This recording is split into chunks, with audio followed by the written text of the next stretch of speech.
Hola, buenas noches. Pues vamos a continuar con el trabajo, muchachos. El día de hoy vamos a ver lo que son los tipos de datos. Es muy importante conocer los tipos de datos porque es el contenedor que el tamaño del contenedor que vamos a interpretar con las variables.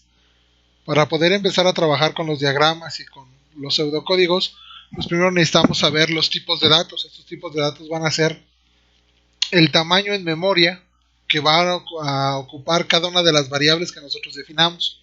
Y vamos a entender por variable aquella cosa donde yo puedo guardar información. Es como un topper. Yo puedo declarar una variable y decir, este topper es para guardar pollo. Entonces ahí solamente voy a poder meter pollo. No voy a poder meter arroz, ni voy a poder meter frijoles, ni voy a poder meter bistec. Voy a poder meter únicamente pollo, porque cuando lo declaré dije, este es el del pollo. Es como cuando sus mamás tienen una olla para calentar el agua o una olla para hacer sopa y se enojan si les ocupan su olla para hacer otra cosa que no sea para lo que ya las tienen predestinadas. Más o menos así son las variables. Yo defino una variable y le digo que es de un tipo de dato y solamente voy a poder guardar cosas de ese tipo de dato. Vamos a ver los tipos de datos, cómo componemos los tipos de datos. ¿Sale? Bueno, esta fue la anterior, aquí empezamos.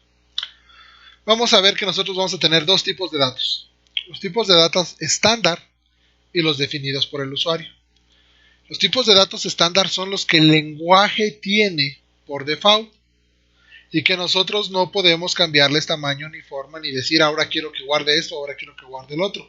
Son tipos de datos que generó el lenguaje y que reconoce el lenguaje y que son propios de él. Y los tipos de datos definidos por el usuario, que vamos a ver que los vamos a poder hacer a través de un enum o de un struct, o en su defecto de un objeto en el siguiente curso de programación que van a llevar en el segundo semestre. ¿Sí? Nosotros entonces vamos a poder definir un tipo de dato donde le vamos a poder decir qué características va a tener nuestra estructura de tipo de dato. Por lo pronto, vamos a aprender los tipos de datos simples estándar. El primero es el char. Me permite guardar un carácter alfanumérico y ocupa un byte, es decir, 8 bits. Puedo guardar cualquier carácter dentro del código ASCII, tarea que no me van a entregar, pero necesito que revisen. Revisar en Google qué es el código ASCII, A-S-C-I-I. A-S-C-I-I, código ASCII. Así se pronuncia, aunque se escribe ASCII, con doble I al final, I latina. ¿Sale? Entonces cualquier elemento de ese código ASCII que les mencionaba en el video pasado, que pueden ser letras, números, corchetes, símbolos, mayor que, menor que, interrogación, admiración, etc. Todos esos símbolos que ven en su teclado están representados en el código ASCII y la variable char me puede guardar un único símbolo. ¿Sale? Int es un número entero, ocupa 2 bytes, es decir, 16 bits. Cada byte ocupa 8 bits y tiene un rango de menos 32.768 dígitos a 32.767 dígitos. ¿Sí? Me sirve para representar números en la recta numérica. ¿Sí? El flotante, eso sí, solamente me permite guardar números enteros. ¿Sale? El float o flotante me permite guardar números decimales y o exponentes. Me ocupa 4 bytes. ¿Sale? Y va desde 3.4 por 10 a la menos 38 hasta 3.4 por 10 a la 38 dígitos. Es decir, puedo guardar ahí dígitos de punto flotante con decimales. 3.55, por ejemplo, cabe ahí. 6.33 por 10 a la menos 21 cabe ahí. ¿Sale? Ahora, dobles. Son números con decimales y exponentes. Este me ocupa 8 bytes, que es el doble. Es un flotante, pero más grande, del doble de espacio. Y puedo ir desde 1.7 por 10 a la menos 308 hasta 1.7 por 10 a la 308. Es decir, números muy, muy grandes. El tipo de dato void es un tipo de dato nulo, es decir, no es nada. Lo voy a ocupar cuando yo necesite regresar nada. Nos vamos a dar cuenta en un futuro que vamos a tener opciones, ¿sale? Que vamos a tener funciones. Y estas funciones a veces no nos van a regresar nada.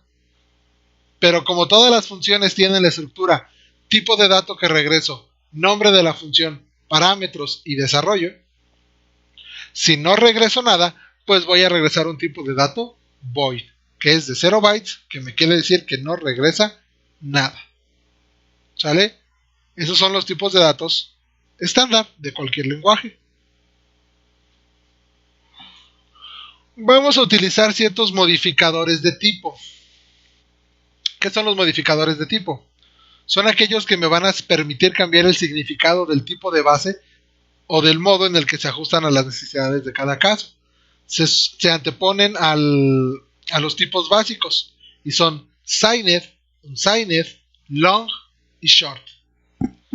¿Qué quiere decir signed? Si ustedes se dieron cuenta, yo tenía en el entero números del menos 32.000 al 32.000, es decir, negativos y positivos. Si yo sé que mi función, por ejemplo, me va a servir para calcular el número de ventas, bueno, no, porque para ventas menos, bueno, no hay menos ventas, que yo voy a calcular los números de lista, ¿sale? No voy a tener número de lista menos 25, ¿sí? Siempre parto del 1 en adelante. Entonces yo puedo decir unsigned int, que quiere decir que yo voy a tomar toda la parte negativa del entero y se la voy a sumar a los positivos. No me va a permitir tener números negativos, pero la cantidad de positivos que voy a poder tener es el doble, es decir, me le quita la parte negativa y se la suma a los positivos. Signed, ese es por default, todos vienen como signed. ¿Por qué? Porque tienen su parte positiva y negativa. Long, si un int es de 2 bytes, el decirle long me va a permitir que sea de 4 bytes. Y el decirle short me va a permitir que sea de 1 byte. ¿Sí? Es decir, con long lo voy a hacer del doble de su tamaño y con short lo voy a hacer de la mitad de su tamaño. ¿De acuerdo? De eso se tratan estos modificadores de tipo. ¿Qué son los modificadores de acceso? Se utilizan para controlar las formas en que se acceden o modifican las variables. ¿Sí? En este caso, la palabra const me va a significar que es una constante, que si yo defino, por ejemplo, const int cuenta igual a 444, en toda la ejecución del programa siempre va a valer 444. Eso no se va a modificar. ¿Sí? Ahora, yo puedo declarar const cualquier tipo de variable, la que yo quiera. Eso me permite que si yo quiero que una variable de tipo char sea una A y nunca nadie la pueda cambiar, nunca en la ejecución del programa se cambie, pues le pondría constant char variable igual a A.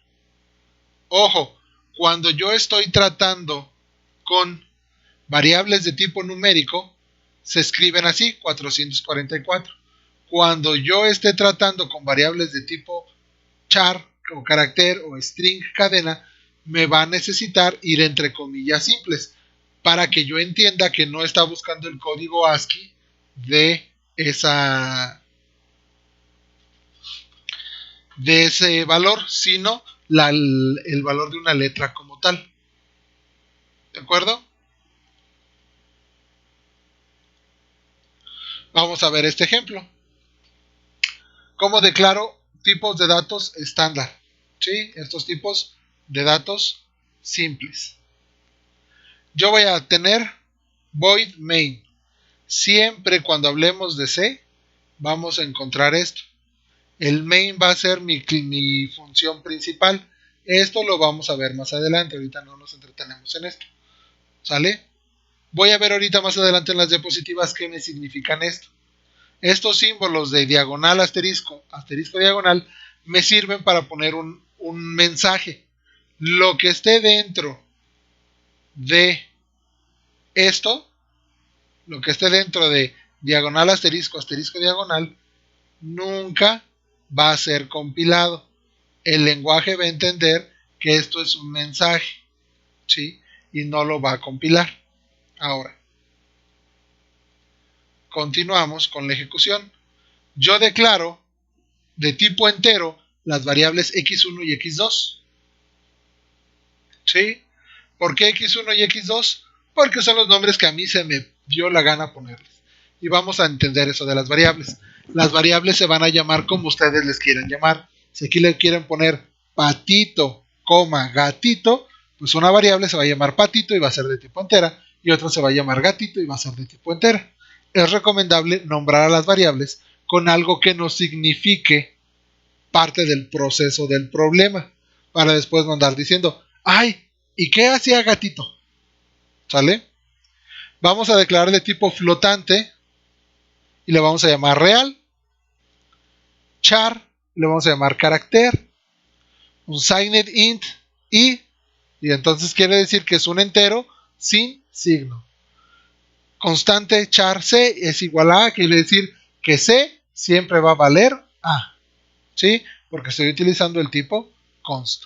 Más o menos así es como, bueno, no más o menos, así es como vamos a declarar variables. Así las vamos a hacer en la libreta y así las vamos a llevar cuando lleguemos al C a programar.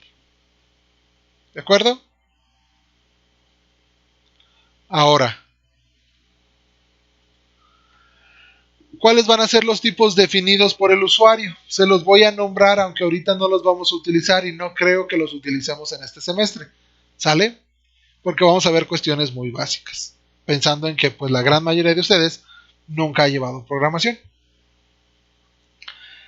El usuario puede definir sus propios tipos de datos a través del comando struct. ¿Sí? Struct, union o enum.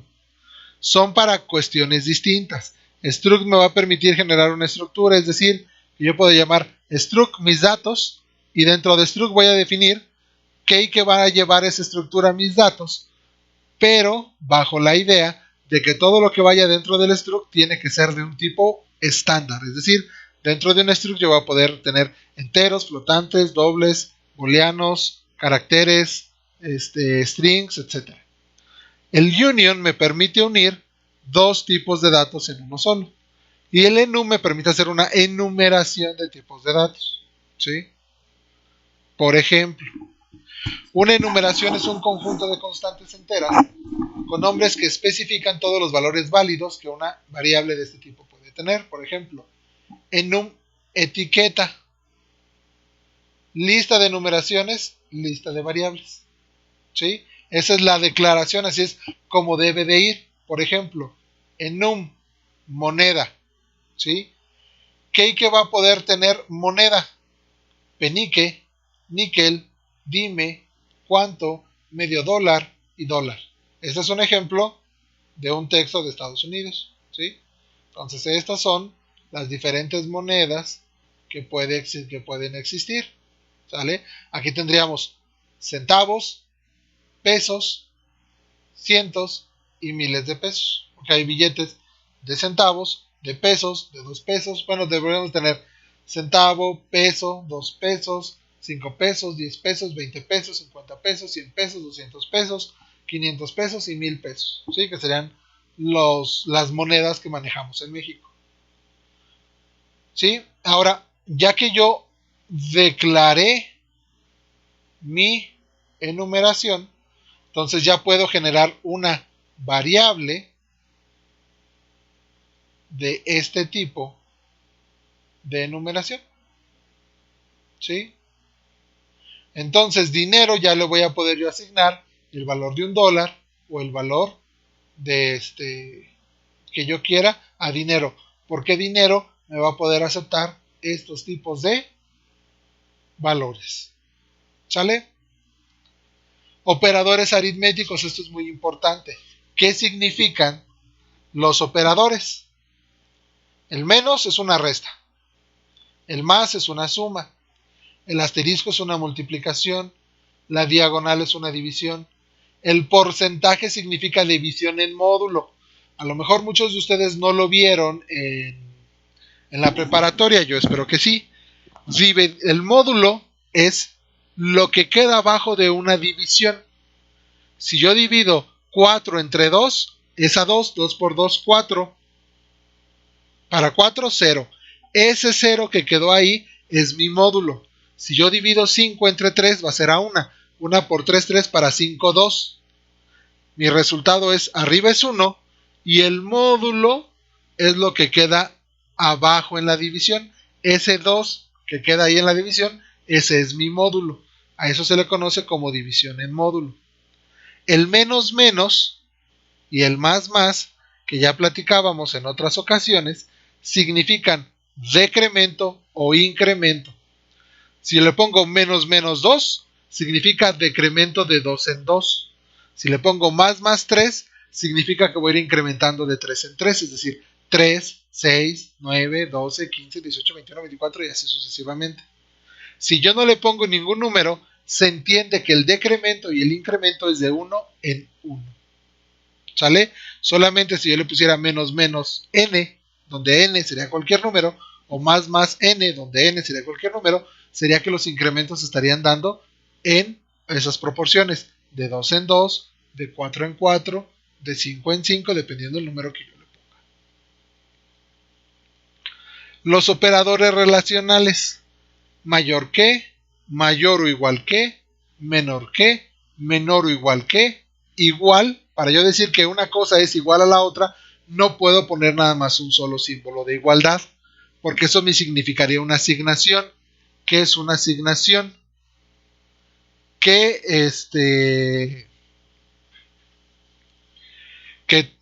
debes de asignarle una cosa a otra, ¿sí? Al no existir esa asignación, entonces si yo quiero comparar si A es igual a B, necesito poner el doble igual. Si le dejo A igual a B, significa que a A le voy a dar el valor que tiene B. Si obtengo A igual a B, significa que estoy comparando A con B. Y el símbolo para decir que no es igual es símbolo de admiración hacia abajo y doble igual. Ahora, vamos a ver los operadores lógicos. Yo voy a tener 3 operadores lógicos. Ampersand, ampersand. ¿Qué es el ampersand? El simbolito que tienen arriba de la tecla del 6 en sus computadoras. Y significa un i. La barra barra, que significa un o, es la tecla que está junto al 1 en sus teclados. ¿Sí? Me van a ver que tienen una barra. El barra barra significa la acción o. Y el símbolo de admiración hacia abajo significa un no o not. ¿Qué significan estos operadores? Si yo quiero decir, si esto y esto, entonces, si A es igual a 3 y B es igual a 5, entonces C es igual a 8. ¿Sale? Si yo quiero hacer ese tipo de planteamientos lógicos, ocupo esos operadores. ¿Qué me significa un i? Que tanto lo que está de un lado del operador i como lo que está del otro es verdadero. En caso contrario, su resultado va a ser 0. Es decir, si yo tengo P y Q, donde son los valores que tiene P y Q, si tengo 0 y 0, mi resultado va a ser 0. ¿Sale? Si es un OR, también va a ser 0. Y si es negado, pues si yo tenía un 0, lo negado será un 1. Vamos a entender entonces el operador ampersand como la multiplicación. ¿Sale? Solamente cuando multiplique 1 por 1, mi resultado va a ser 1. ¿Sí? Aquí. Todos los demás van a ser 0. El operador OR es como una suma. ¿Sale? Solamente cuando los dos sean ceros, mi resultado va a ser 0. De lo contrario, siempre va a ser 1. ¿Sí? Y el NOT es negar la salida. ¿Sale? Si yo tengo dos ceros, mi resultado va a ser 1. Si tengo un 1 y un 0, mi resultado va a ser un 1. Si tengo dos unos, mi resultado va a ser 0. Si tengo un 1 y un 0, mi resultado va a ser 0. Aunque aquí está mal. Bueno, no. Pues sí, es la negación. Está negando nada más P. Entonces, 0 es 1. 0 es 1. 1 es 0 y 1 es 0. ¿Cuál es la precedencia? Es decir, ¿qué se ejecuta primero? Lo primero que yo voy a ejecutar es lo que está dentro de paréntesis. ¿Sí? Todo lo que está dentro de paréntesis se ejecuta primero. Después de eso, ¿cuál es el orden de importancia? La negación, el incremento o el decremento. ¿Sí? Después, multiplicación, división o módulo. Después, suma o resta. Después, mayor o menor. Después, igualdades o desigualdades. Después, el AND. Después, el OR. Después, la asignación en incremento o decremento. O la asignación en multiplicativa o división. Y al final, o lo que es el menor grado de precedencia, es la separación por comas. Y si existe más de un operador perteneciente a un mismo nivel, la prioridad va de izquierda a derecha. ¿Qué es la conversión de tipos? Es cuando yo necesito tener variables de un mismo tipo, aunque sean de distintos tipos. ¿Sí? Cuando en una expresión se mezclan constantes y variables de un mismo tipo y variables de distinto tipo, se convierten a un único tipo. El compilador de C me va a convertir todos los operandos al tipo del mayor operando. Es decir, si yo tengo 4 más 3.5 y se lo quiero asignar a un entero, pues el C me va a sumar 4 más 3, el punto 5 lo va a eliminar. ¿Cuál es la regla? Cualquier char y long int va a ser convertido a int y cualquier float es convertido a doble. Para todos los pares de operandos, si uno de los operandos es long doble, el otro operador se convierte a long doble. Si no, si uno operando es doble, entonces el otro se convierte en doble. Si yo tengo la regla si no, entonces si uno operando es long, el otro se va a convertir a long. Y si uno operando es un unsigned, entonces el otro se va a convertir a unsigned. ¿Cómo es esto? Por ejemplo, yo declaro char ch, int i, float f y doble d. Resultado, si yo hago esta operación donde tengo estos tipos de datos, entonces si yo tengo char dividido entre entero, esto me va a generar un entero. Si yo tengo un flotante multiplicado por un doble, esta opción los va a operar a los dos como dobles. Si yo tengo un flotante por un entero, esta operación me la va a transformar a doble. ¿Sí? Ahora, yo ya resolví lo de los paréntesis. ¿Sale? Si yo tengo ahora la suma de un tipo de dato entero con un tipo de dato doble, su resultado va a ser doble. ¿Sí? Y doble con doble, pues al final, result va a tener un tipo de dato doble. ¿Sale? Eso es la conversión de tipos. ¿Para qué nos sirven los moldes? Para forzar que una variable sea de un cierto tipo. ¿Sale? Y un molde lo voy a hacer así. Esto también, o este molde lo vamos a conocer como cast. Es decir, vamos a hacer un cast a un tipo de dato. Por ejemplo, yo tengo int i y float x. Yo a x le voy a asignar el cast o voy a transformar lo que tenga la variable i entre 1, lo voy a transformar a un tipo de dato flotante para asignárselo a x. Si yo quisiera hacer esta operación, x es igual a y entre 1, siendo x de tipo flotante y y de tipo entero, me va a marcar un error. Si yo pongo esto, ¡pum!, lo solucioné. ¿Sale, muchachos? Bueno, lo que hemos visto hasta el momento está basado en el material de la unidad 1 del curso de lenguajes de programación del maestro en ciencias Rogelio Ferreira Escutia, docente del Departamento de Sistemas y Computación, profesor de un servidor, cuando fue alumno en el Tecnológico de Morelia y buen amigo, entonces por eso me permitió basarme en sus diapositivas para este curso en línea. Regularmente yo nunca doy clases con diapositivas, siempre todo lo hago en el pizarrón, pero pues ahora con pandemia y con las dificultades de poder grabar bien lo de un pizarrón, porque ya lo he intentado en otras clases y hemos tenido el problema de que casi no se ve. Una, el pizarrón es pequeño, dos, casi no se ve porque la luz le incide y al momento de grabar es un show. Entonces pues estamos trabajando con este proceso de diapositivas. Preguntas, dudas o comentarios, ya saben cuál es el medio para hacerlo. Para la siguiente semana, ahorita les voy a publicar ya la actividad y es llenar un formato de Word, una tablita con los diferentes tipos de datos de varios lenguajes de programación para que los vayan aprendiendo y se vayan empapando un poquito más de ellos. ¿De acuerdo?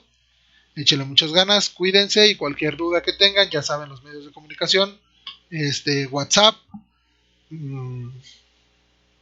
Facebook, Classroom, etcétera, etcétera. ¿Sale? Bueno, muchachos, pues síganse cuidando y échenle muchas ganas.